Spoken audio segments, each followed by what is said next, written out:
Donc bonjour à toutes et à tous, et nous sommes très heureux de vous accueillir aujourd'hui pour ce nouveau webinaire consacré à TeamioCare et à la robotique inclusive.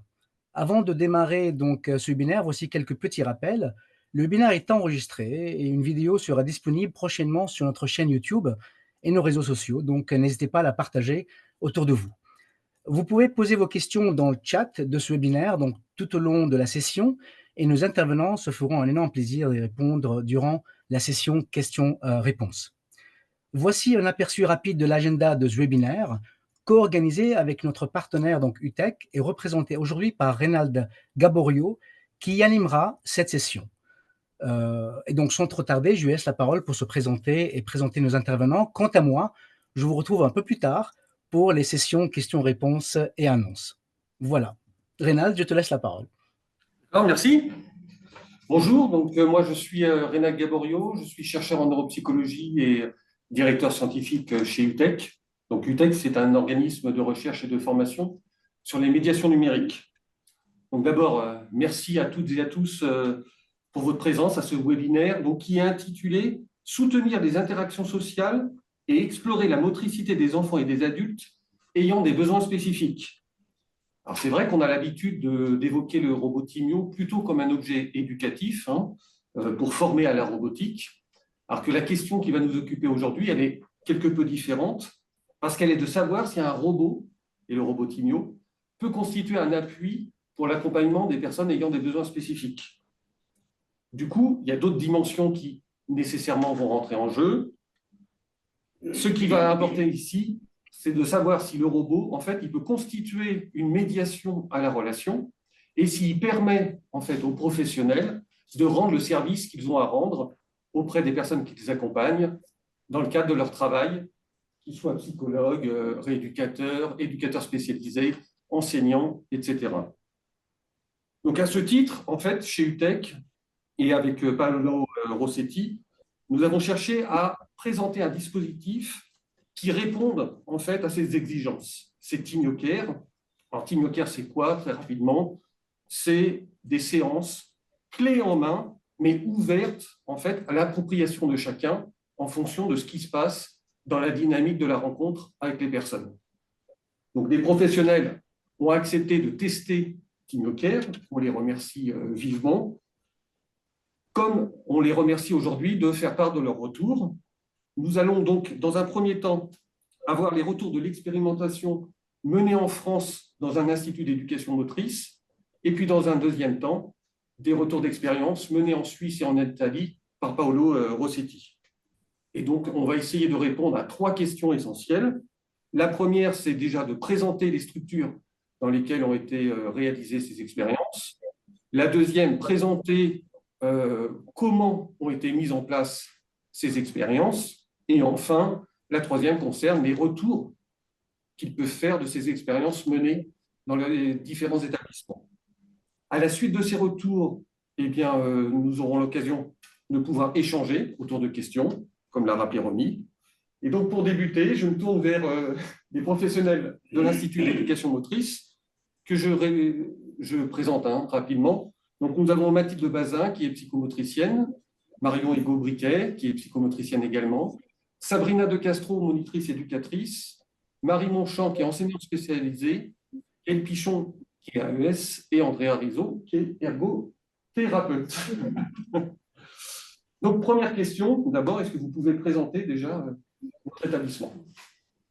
Donc, nous, on travaille dans un IEM, un institut d'éducation motrice, qui dépend de l'IMCP Loire. C'est une association des infirmes moteurs cérébraux et polyhandicapés de la Loire. Donc, c'est une association de parents qui a été créée et qui gère des établissements pour tous les âges de la vie des jeunes avec un handicap moteur ou polyhandicap. Nous, à l'IUM, on accueille des jeunes qui sont entre 12 et 20 ans, plus, pour ceux qui n'ont pas encore de place en structure adulte, qui ont des troubles moteurs associés à d'autres troubles secondaires qui sont très variables. Donc, on se retrouve avec des jeunes qui vont avoir une déficience intellectuelle ou pas, avec des troubles du spectre autistique, des déficiences sensorielles, des troubles de la communication, de la régulation émotionnel, de l'ajustement relationnel. Donc, on se retrouve avec des jeunes, un public assez varié, qui cohabitent tous ensemble la journée. Voilà, donc c'est assez varié et divers. Au niveau de l'âge aussi développemental et du niveau développemental qu'ils peuvent avoir, de leur accès au langage, de leur accès à la compréhension, tout ça est assez varié. On a une équipe éducative, pédagogique et paramédicale. Donc c'est pour ça que c'est aussi le côté pédagogique qui sera présenté avec notre collègue enseignante qui est assez important ici. Et on les accueille sur des temps de journée pour pouvoir les accompagner toute la journée. Il y a certains qui vont aussi en internat, donc quelques nuits ou toute la semaine, ça dépend, mais en gros, on est en journée ici. D'accord. Donc, on a des jeunes qui sont dans le milieu spécialisé dès le début et d'autres qui étaient en milieu ordinaire, hein, surtout au niveau scolaire, et qui, de fait, un peu de leur pathologie ou d'une évolution un petit peu de leur maladie, se retrouvent avec beaucoup de fatigue, beaucoup de soins, beaucoup de choses qui font qu'ils arrivent aussi ici et qu'ils quittent un peu le milieu ordinaire. C'est des profils qui sont très hétérogènes, en fait. Ouais. Et donc, du coup, quand on a rencontré l'UTEC et cette médiation Timio, on a d'emblée été très emballés, nous d'abord les psychomotes, quand on a rencontré ça. On a tout de suite vu l'opportunité d'avoir un support de médiation à la relation. Et puis, on s'est dit aussi d'une prolongation du corps. Quand on a certains myopathes, on accueille certains myopathes qui voient leur corps, leur capacité motrice qui diminue au fil du temps. Et comment le robot peut venir prolonger ce corps et offrir des capacités nouvelles. Et puis, c'est un robot, donc un outil technologique, et nous, on accueille des adolescents. Donc, on s'est dit qu'a priori, ça pouvait être intéressant pour eux. Voilà, on a pensé d'emblée à créer 2 groupes, et on a sollicité les collègues de différentes professions pour nous accompagner. Donc, du coup, on a commencé par les 6 séances que proposait Timio Care, ce qui nous a permis de se familiariser avec l'outil, et puis aussi de poser les jalons du groupe, où le Timio Care envisage vraiment la question de la sécurité du groupe. C'est bien pensé en termes de rituel, de début, de fin, et tout ça, ça a été des choses qu'on a pu prolonger en se les réappropriant chaque groupe séparément. Alors, moi, je faisais partie du premier groupe. On avait appelé cette activité Défi Robot. Donc, ça réunissait 5 jeunes adolescents atteints de pathologies dégénératives, ayant perdu beaucoup de leurs capacités motrices et de leurs repères corporels, qui engendraient une dévalorisation de leur investissement corporel et présentaient des difficultés d'ajustement relationnel et de gestion à la frustration. Ce groupe était coanimé par 3 professionnels, une monitrice éducatrice, AMP et psychomotricienne. On avait l'activité 1 fois par semaine. Voilà, sur un temps d'1 heure, c'était oui, 1 heure. 1 heure par semaine. Et du coup, sur le deuxième groupe, donc nous, on avait plus des jeunes de pathologies diverses. Donc, on avait syndrome génétique, myopathie, MC et d'autres difficultés associées, comme irritabilité sensorielle, anxiété, troubles cognitifs, exécutifs. Et donc, chacun d'eux présentait un besoin d'aide pour s'ajuster dans la relation aux autres. Donc, par exemple, prendre en compte l'autre, le solliciter, interagir avec lui, lui laisser de la place, etc. Et aussi des difficultés plus pratiques et gestuelles qui ont fait l'objet de la création en fait, de ce groupe. Et donc, du coup, il y avait donc, Mathilde, la psychomote, Sabrina, monitrice éducatrice, et moi, ergothérapeute. Et donc, cette année, on attaque un 3e groupe qui s'est mis en place donc, après l'arrêt en fait, du premier groupe. Donc là, j'y suis en tant qu'enseignante avec une de mes collègues éducatrices et aussi Marion, la psychomote, qui est donc avec nous. Là, on a un public un petit peu différent. C'est des jeunes avec des difficultés à occuper une place ajustée par rapport à l'autre, à gérer leurs émotions et aussi des soucis attentionnels. Donc là, dans ce groupe, on met beaucoup l'accent sur la sécurisation, la ritualisation et aussi énormément contenir, qui soit très contenu et qui puisse aussi prendre en compte les autres et leurs pairs. Et donc là, on démarre ce groupe et on est à peu près sur la moitié des séances découvertes là, qui sont très cadrées. Et voilà, pour cette année. Merci. Et donc, vous avez des retours à nous faire? Donc pour le premier groupe, le groupe 1, il a fallu, on est parti sur les 6 premières séances, mais il a fallu quand même, nous, beaucoup de temps d'installation. Alors, des premières séances, il a fallu qu'on trouve, c'est tout bête, mais où s'installer, dans quelle salle, voilà, parce qu'on était avec 4 jeunes sur les 5 qui sont en fauteuil roulant. Donc, il a fallu qu'on adapte l'endroit où nous, on travaillait, où on voulait leur proposer, sachant que pour travailler avec le robot Timio, il faut quand même une surface plane, au mieux.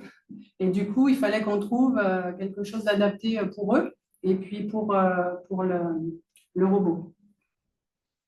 Alors, les 6 ateliers, ça a permis vraiment aux jeunes de comprendre tous les types de comportements des robots, comment ils pouvaient se comporter, quelle couleur on devait mettre, enfin, voilà, comment on pouvait les programmer, enfin, en tout cas, utiliser les programmations qui sont déjà établies. Ils ont compris plus vite que nous, en général. Ils ont bien mémorisé.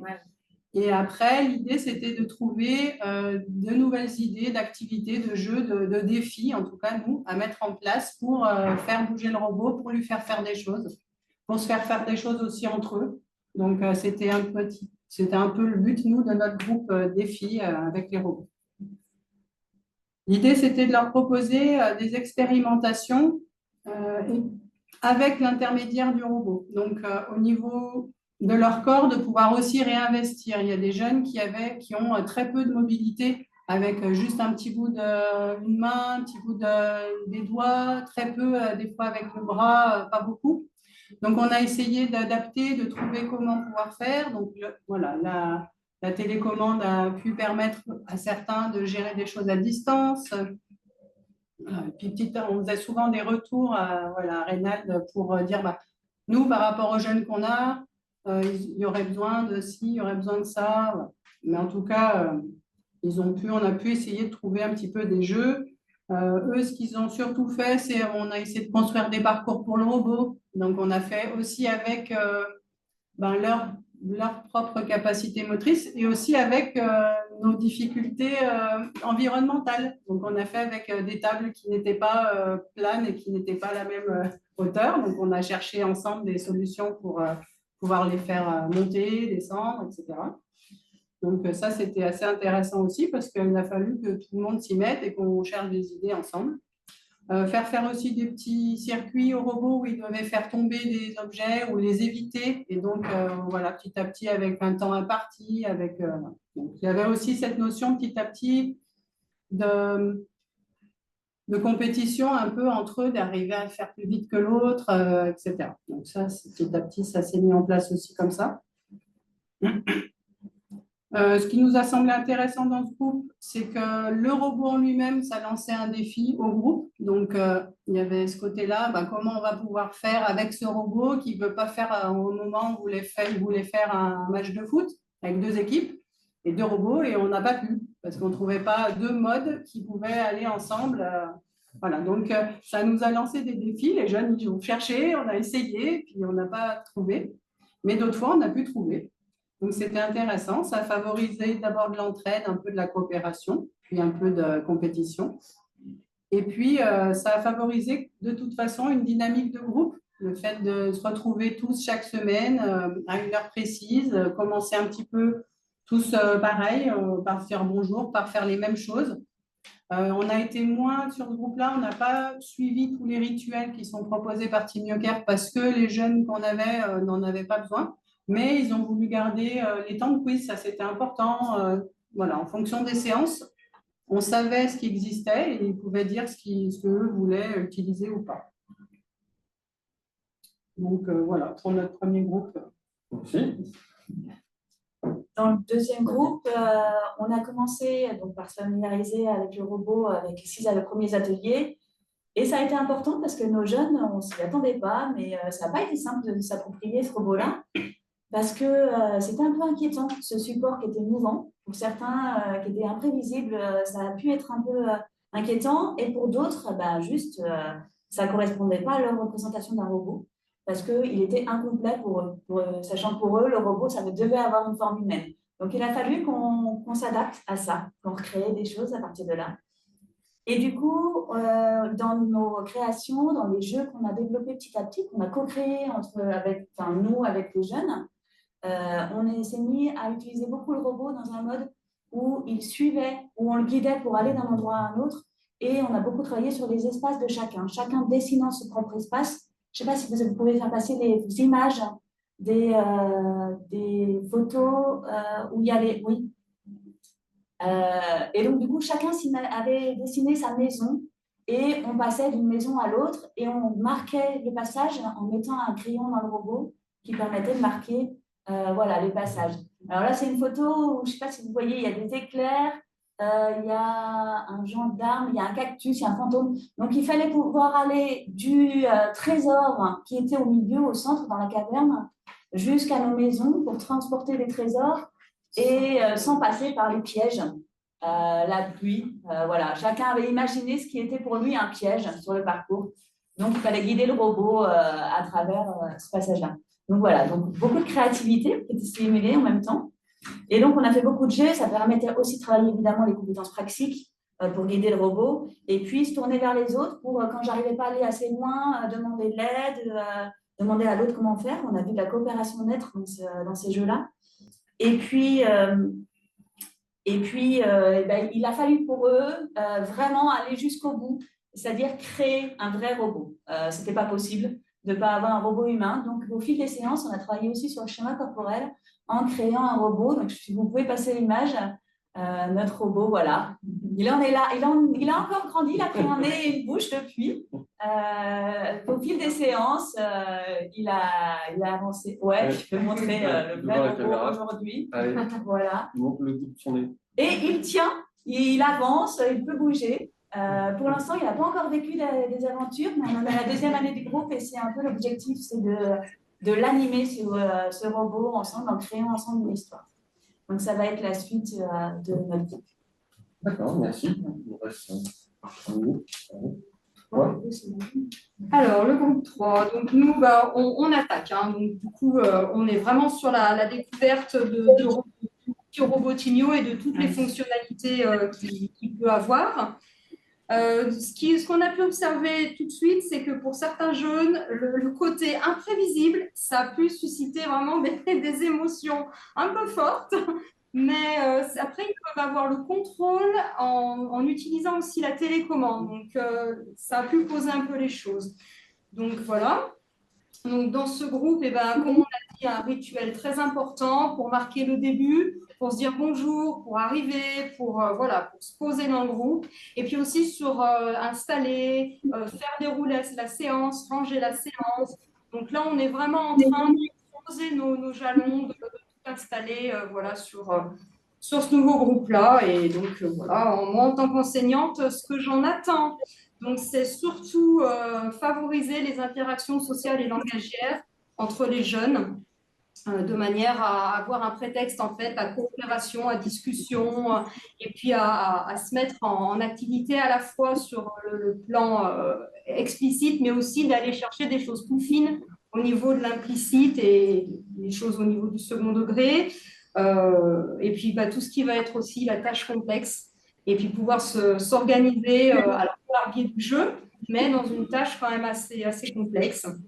Et puis, bien évidemment, valoriser les jeunes dans ce qu'ils savent faire déjà d'emblée. Et puis, aussi pouvoir s'autoriser à se tromper, à réessayer, à tenter des choses, et tout en se faisant plaisir. Et c'est vrai que c'est important l'aspect vraiment aussi ludique de l'outil. Voilà, moi, en tant qu'enseignante, vite fait, parce qu'on a... D'accord, merci. Du point de vue éducatif, on a pu travailler sur des plans très différents également. Donc, il y avait déjà la place dans le groupe, que chacun peut avoir dans le groupe. C'est-à-dire comment on prend la parole, comment on laisse la parole à l'autre, comment on s'écoute entre soi. Donc, on a pu travailler ça à travers la coopération, mais aussi la rivalité dont on a parlé tout à l'heure. Ils étaient très, très, très stimulés par le jeu. On a travaillé aussi également beaucoup d'imagination. Comment créer des défis, que lui faire faire à ce robot. Ça a été marrant parce qu'il y a eu des choses, des parcours où tout le monde travaillait ensemble. Il fallait aider le robot à faire le circuit complet. Donc, chacun devait faire un mouvement devant lui. Parfois, il y avait du sabotage. Donc, il y a des jeunes qui se sont énormément amusés à saboter le parcours et à créer des difficultés. C'était très, très bien aussi.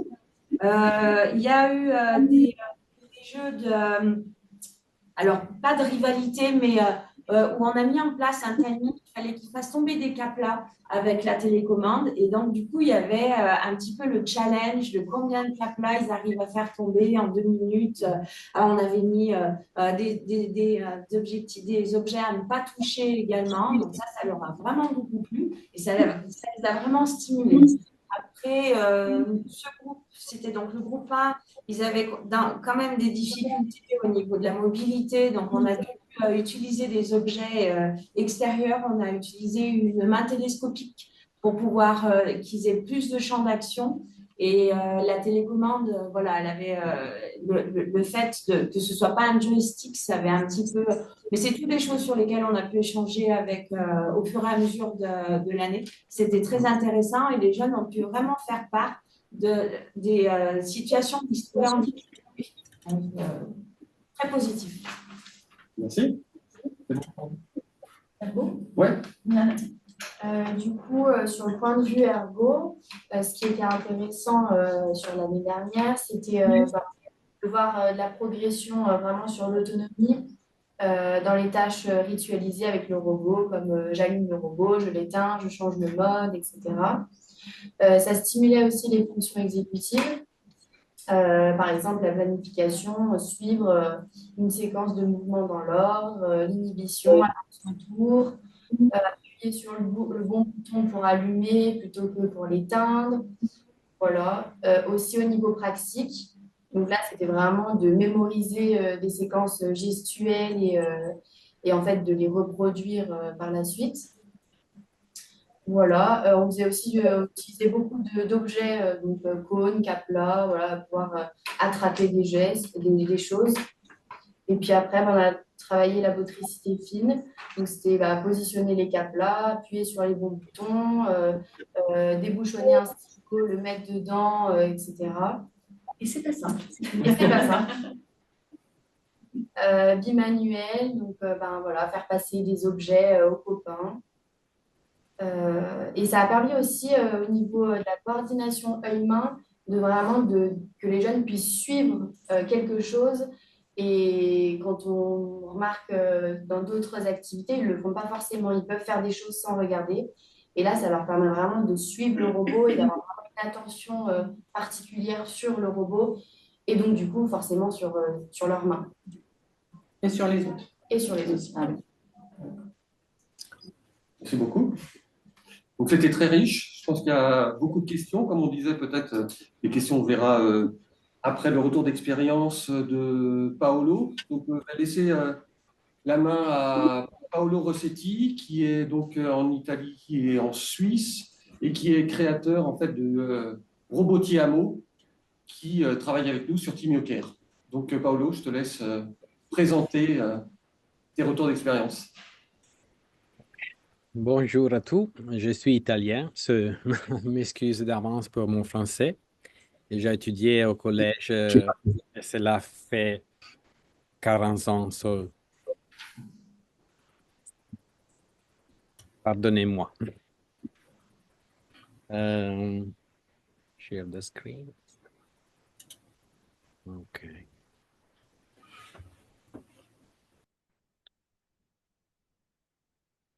Okay. Can you see? Très bien, merci. Okay.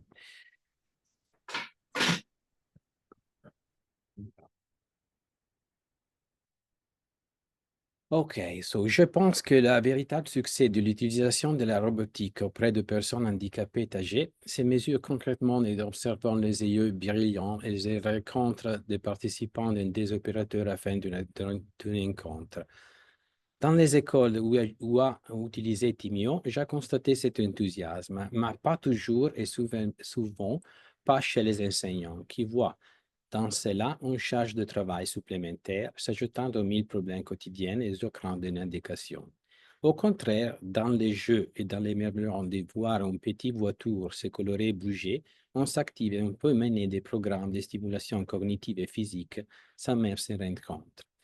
Chez tout cela, c'est bien sans que c'était lié à la performance ni créant des valutations négatives. Je pense que c'est le vrai valeur que j'ai testé. J'ai testé dans les écoles, mais pas avec le même résultat que j'ai eu ouais, dans le centre de personnes handicapées. Depuis plusieurs ans, j'ai testé dans différents contextes. Milan, Parma, Borgo Valditaro, Piacenza, Podenzano, Castel San Giovanni, Riva San Vitale in Ticino. J'ai testé beaucoup. J'ai parlé avec et en collaboration avec divers éducateurs, kinésiothérapeutes, physiatres, médecins pour la stimulation cognitive et physique des personnes. Et j'ai compris que le contrôle, c'est vraiment important. J'ai créé un mécanisme de contrôle avec les télécommandes et infrarouge. Et je pense que le Timio doit être contrôlé par les opérateurs. Les opérateurs doivent changer pour chaque personne les travail, le jeu, parce que chaque personne, c'est différent. J'ai créé activité et j'ai testé avec beaucoup de personnes. Je suis ici dans mon association. Il y a des personnes handicapées qui a they are playing here next. Sorry if I switch to English. Mais je pense que les vraies valeurs, c'est la possibilité de pouvoir contrôler avec chaque personne le robot. Parce que le robot, c'est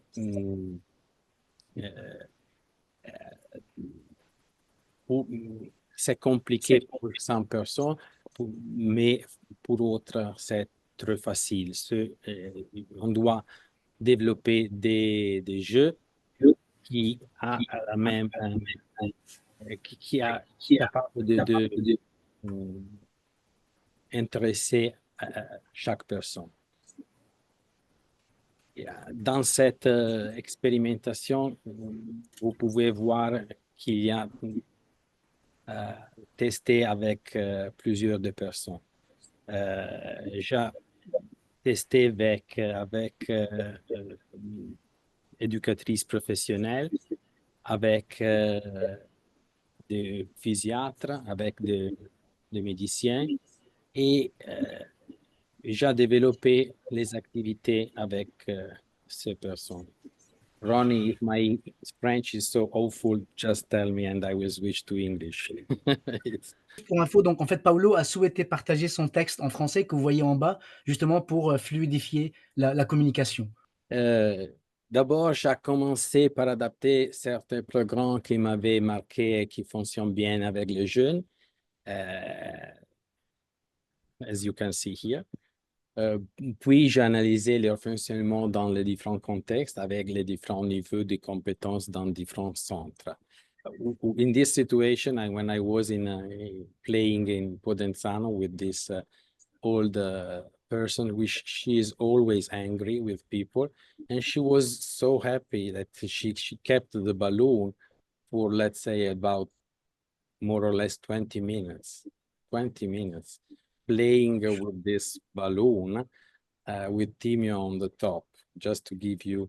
And I was completely astonished about that because many other people were not playing. And so we had, the lady told me, can I keep it? Because this let me feel calm. On the third example, it was in Parma. This was in Parma.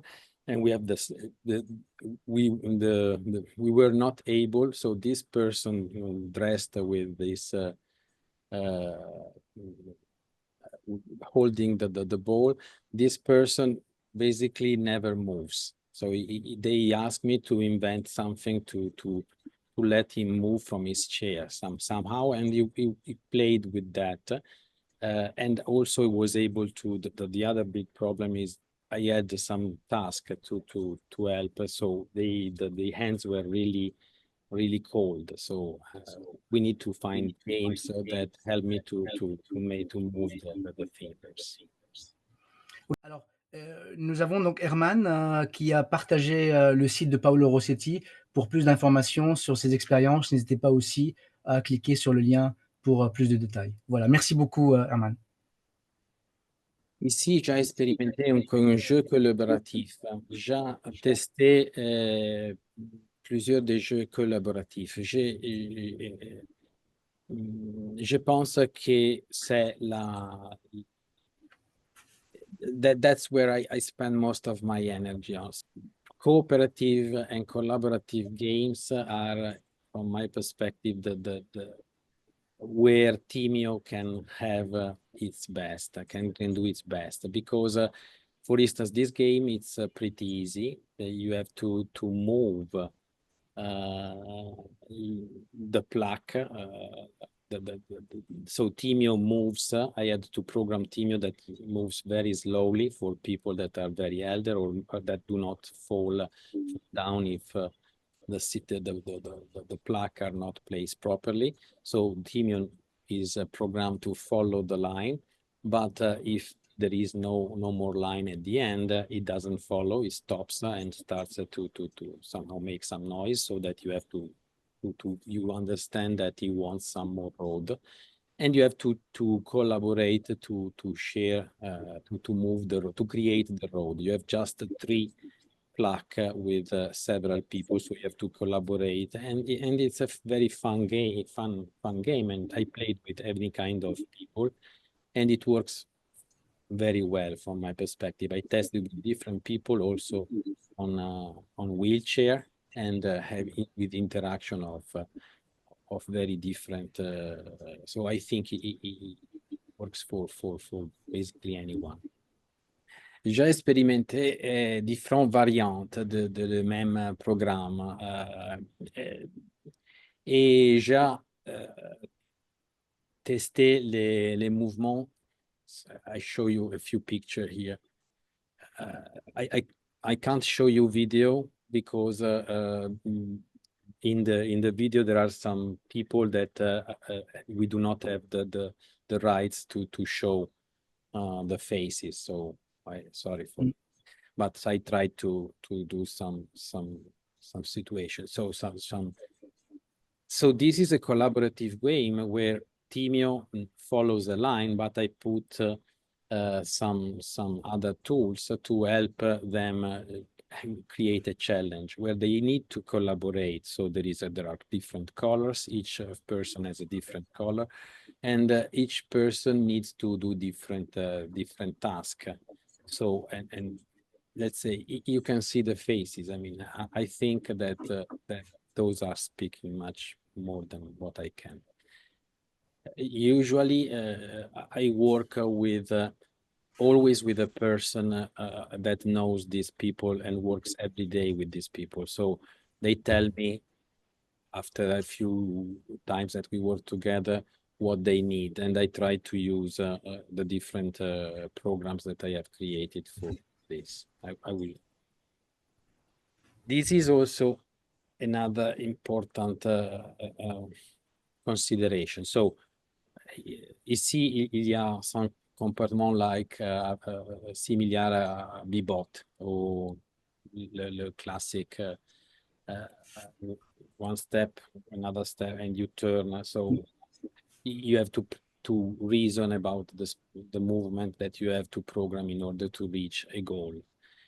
But I had also to invent a solution for people with very difficult, with deep problems. So for instance, here I had to invent a solution for moving Timio through some tools, some buttons that because it was nearly impossible to use the button of Timio. So for instance, my Timio now have these black things because most of the people, they don't see it. They make a lot of difficulty with this, with the fact that they do not recognize the arrows.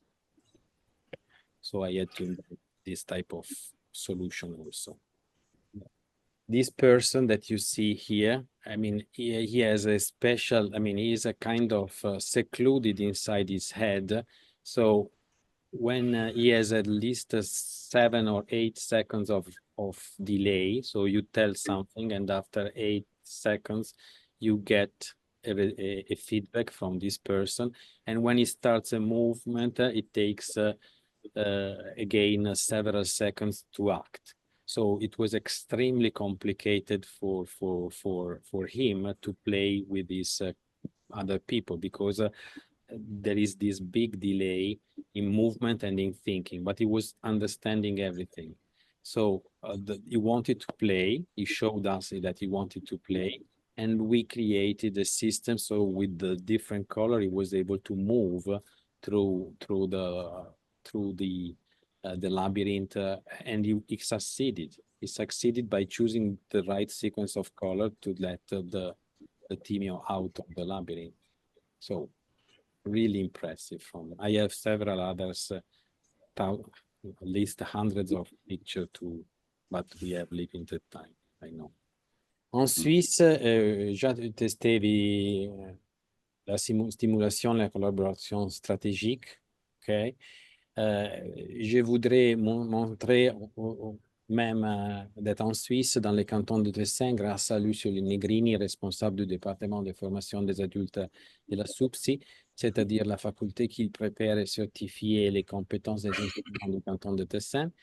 J'ai mené avec l'éducatrice Elisa Pupaitz une expérimentation du kit avec 3 jeunes et toute une autonomie et sous la supervision d'Angela Pasqualotto, professeur de pédagogie spécialisée à la SUPSI. La thèse de master a été publiée en italien, elle est disponible sur la SUPSI.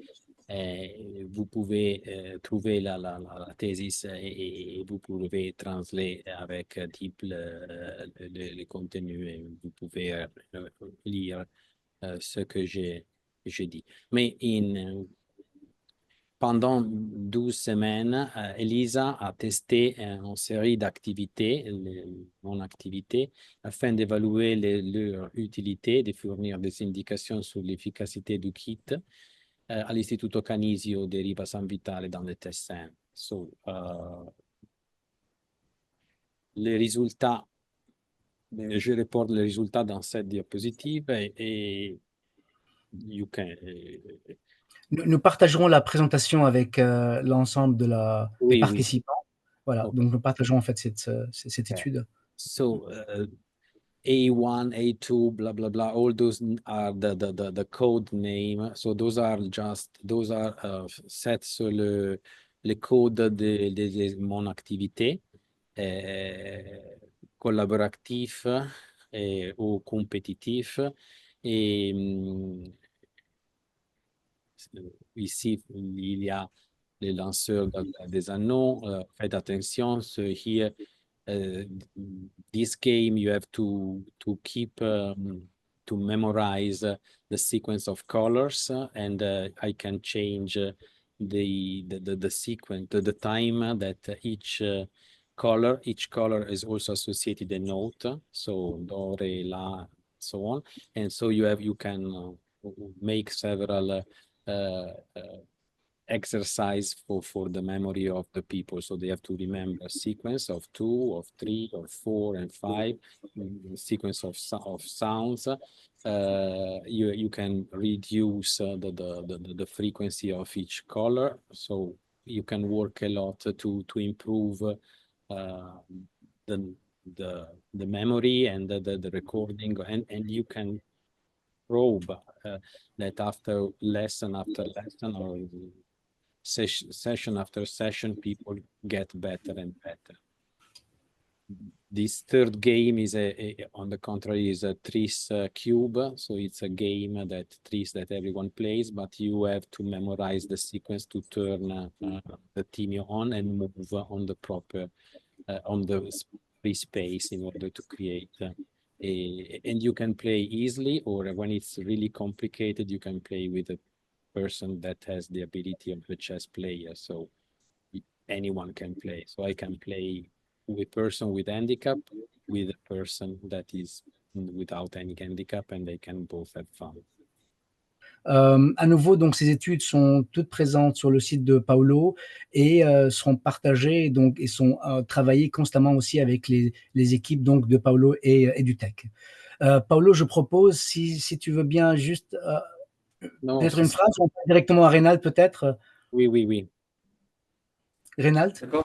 D'accord, merci. Peut-être juste une question. Merci, Paolo.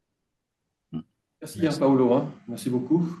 Peut-être rapide question aux équipes et puis à Paolo, qu'on n'a pas posé. Peut-être que des personnes se posent, c'est faut-il être expert en robotique pour réaliser TimioCare Non, sinon on n'aurait pas pu. Voilà, je pense que ça peut aussi rassurer l'ensemble des personnes qui écoutent. Voilà. Comme le temps passe, effectivement, Ronnie, peut-être que les questions, on les prendra par la suite. D'accord. Du coup, tu proposes donc de répondre aux questions par mail. Ça veut dire que les participants peuvent nous envoyer leurs questions par mail et qu'on répondra donc au mail au fur et à mesure, c'est ça? Oui, il nous reste 5 minutes. Ouais. Moi, je vais quand même conclure un peu sur TimioCare parce que la question qu'on avait posée au départ de ce webinaire, c'était finalement, est-ce que le robot peut être un appui en fait dans l'accompagnement des personnes ayant des besoins spécifiques? Alors, on l'a vu en écoutant l'équipe de l'IEM et puis également Paolo. Je pense qu'on peut répondre positivement. Mais pour cela, en fait, il faut pouvoir créer un cadre favorable autour du robot et puis des activités qui soient suffisamment ouvertes en fait, pour suivre en fait, et où en sont les personnes, mais également la dynamique de groupe. Et donc, c'est pour ça en fait, que TimioCare se propose en fait, des séances qui soient appropriables, comme l'a montré également Paolo, par chacun et chacune en fait, en fonction des populations qu'ils reçoivent. Voilà. Donc, très vite, ce que propose TimioCare, eh bien, ça va être en début 2026. Ça sera lancé sous forme d'une valise, prête à l'emploi, avec des séances également, comme je disais, avec des activités qu'on peut s'approprier. Et tout ça sera sans doute en fait l'occasion de faire un nouveau webinaire pour le lancement de TimioCare. Très bien. Reynald, grand merci à toi. Grand merci à toute l'équipe d'IEM et grand merci à Paolo pour cet échange.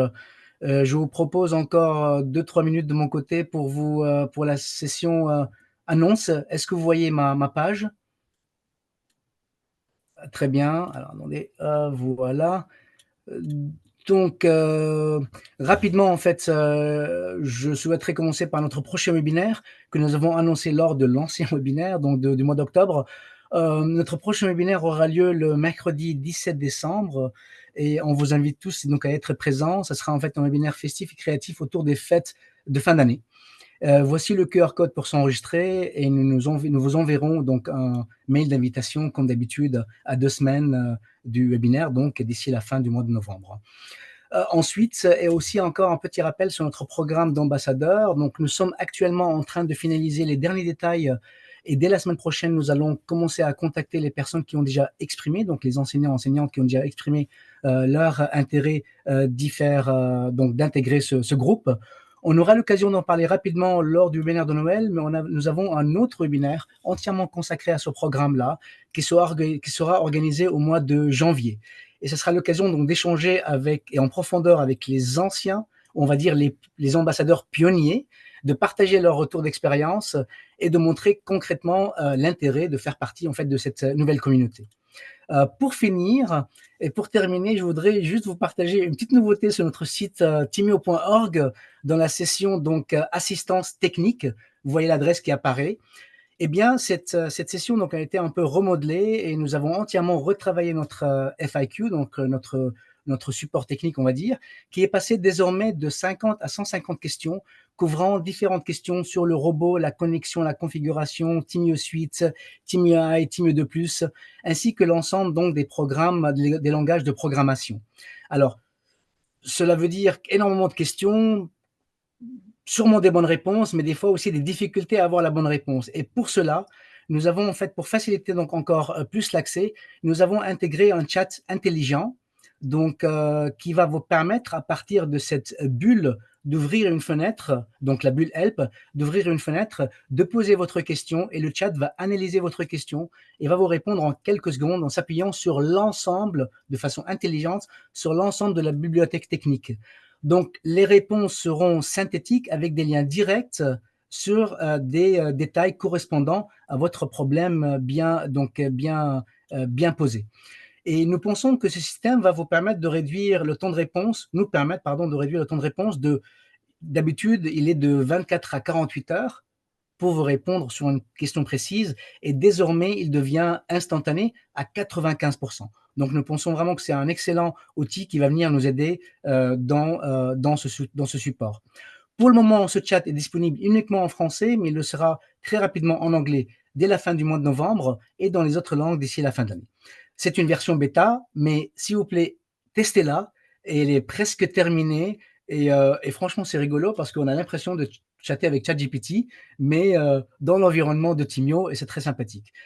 Et donc, si vous trouvez des erreurs, n'hésitez pas à nous les partager. Voilà. Donc, nous arrivons à la fin de ce webinaire. Un grand merci à toutes et à tous pour votre présence et votre intérêt. Un énorme merci à nos intervenants. Donc, vraiment, grand merci pour ce partage qui a été quand même riche en contenu. On aurait souhaité répondre à des questions. Malheureusement, on a été pris par le temps. N'hésitez pas à nous les poser par écrit. Il y aura un mail de suivi qui enverra ce recording donc, à l'ensemble de notre communauté. Et vous aurez la possibilité d'accéder à tous les documents qui ont été partagés avec vous et par la suite à nous poser des questions bien spécifiques aux uns et aux autres, donc pour continuer l'échange que nous aurions souhaité avoir aujourd'hui. De mon côté, je vous donne rendez-vous le 17 décembre pour de nouvelles aventures. Merci encore et à très bientôt.